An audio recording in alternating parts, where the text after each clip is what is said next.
Chums17 writes, "This show makes ugly people hot." Well, if that was true, I would be parting pussy like the Red Sea. As of now, I don't have enough to spread across a sandwich. Note to self, kids, better, and metaphors. Evil Gothic Jim writes, "You know who else was homeless? Hitler. That's right, homeless guys are Nazis." Yes, Jen, we shoot for your militaristic force that spends the majority of its time sleeping beneath newspapers and drinking 6 stomach bottles of vodka. They get together, they may accomplish more nothing than they already do. Neon Sign 991 writes, "Kyle, your constant asshole attitude could be tumor-inducing. You should meditate or something." See now, you're so retarded. That didn't work at all. Somehow the building we were just in suddenly collapsed. And I'm now in the middle of nowhere. And that homeless piece of shit is somehow still alive. Oh my god, it's nothing in. Who do you think it is? Let's skip the cake and formalities. Are we gonna get married? Okay, basically, you're gonna send me a lot of money right now, right? Okay, so... Oh, well, I mean... If I had kids anyway, I would just drown them. What do I want with kids? Drown our kids. And I'm gonna send you the divorce letter after you send me my money, okay? Alright. See, no, that's alright. This is why we're in love. This is what people in love do. If you guys would like to donate, check out the link in the description box below. Because above all, I want to thank all of you for watching every week. And if there's anything you could donate to us, we would really appreciate it. Because often we have to use our own funds to do all of this. But if you can't, we'll still love you forever. And I'll just continue to wear this shirt. Because it's not your fault I'm bad at life. It's my mother's. Approximately 77 million players of PlayStation games have had their information stolen by hackers. Maybe Sony can change its tagline now to "It only does everything," including disappointing unemployed B-dicks with as much hope for a future as a Cuban refugee who can't swim well. Now, people talk about the economic crisis, but you all, like me, need to start investing in funeral homes to stave off poverty. Why, you ask? Because when these poor cave virgins descend out of their homes when they realize the PlayStation Network has crashed, there's going to be a horrible bout of fucking mass homicide. The new PlayStation will be your living room floor. Sexually frustrated rage meted out on your family from men with the minds of children. Forearms bustling with the muscle from 1,000 gin-dressed jerk-offs. You'll lie there trying to struggle out of the grip, pleading with them, but forgetting that their minds are composed of as much sensible reason as an episode of Kenan and Kel. Now let's get something straight here. That show got a couple things wrong. Chief among them, black people do not drink orange soda. They drink Sprite. Because like their names, it already sounds like a senseless word a child misspelled. But fear not, because black people actually know what to do in a riot. It will be our poor cracker asses that are torn limb from limb when these stinky underachievers overrun the entire country. That is assuming that we have limbs growing out of our ass. So what could have averted this disaster, you ask? Buying a weed, that's what. Just try talking shit while prancing about like a 5-year-old girl waving a plastic wand shaped like a robot's dick. It's impossible. Can PlayStation do everything? Well, it can bring about the virgin-built apocalypse, but can it make me feel like Shirley Temple's less graceful cousin? Maybe. Osama bin Laden is dead! And on the topic of irrelevant things that have no impact on the world at large, a bird took a shit on my car this morning. Luckily, I looked in the bird in the isolated region of Pakistan where I was hiding, shot it in the face, pissed on his body, and buried that fucker in sea. What an ironic coincidence, Mr. Bin Laden. Apparently, a team of Navy SEALs found the mansion where he was hiding out, snuck inside, and shot him to death. This display of violence suddenly spurred on a great big frat party in front of the White House.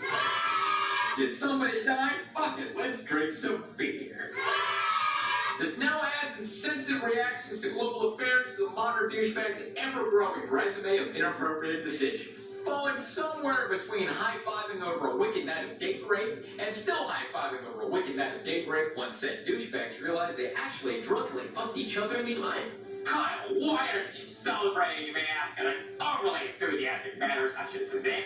First of all, because destroying happiness is a man's sport. And I happen to be the Kobe Bryant of dragging it into a hotel room, breaking it, getting off for the charges, and getting cheered for doing layups months later. Second of all, we shouldn't be celebrating Osama's death. That's insensitive. We should instead start a television show that's called Osama Says the Darndest Things, that has a laugh track that plays behind every anti-American propaganda thingy. Oh, propaganda doesn't have anything to do with anti-sentiment.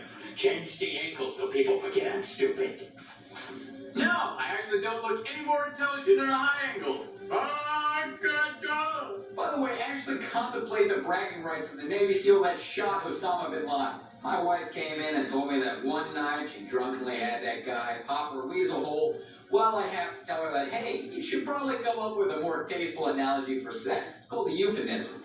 And secondly, I have to shake her hand just out of respect. And tell her that even though she's backed on a few donut rolls recently, she should be proud that an American hero looked past her unsightly weight problem to give her a true lesson in sacrifice. And when she kills herself after I thoroughly crush her self-esteem, I'll salute you, America, for allowing me to put fat women and unclean men with silly beards exactly where they belong.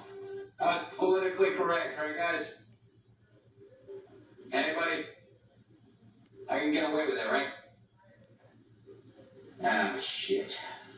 He's the Terminator. He's the kindergarten cop. He's the guy who knocks up Guatemalan housemaids. Yes, ladies and gentlemen, the man who made a career out of sounding like an autistic kid with a mouthful of mashed potatoes is in fact not a robot from the future.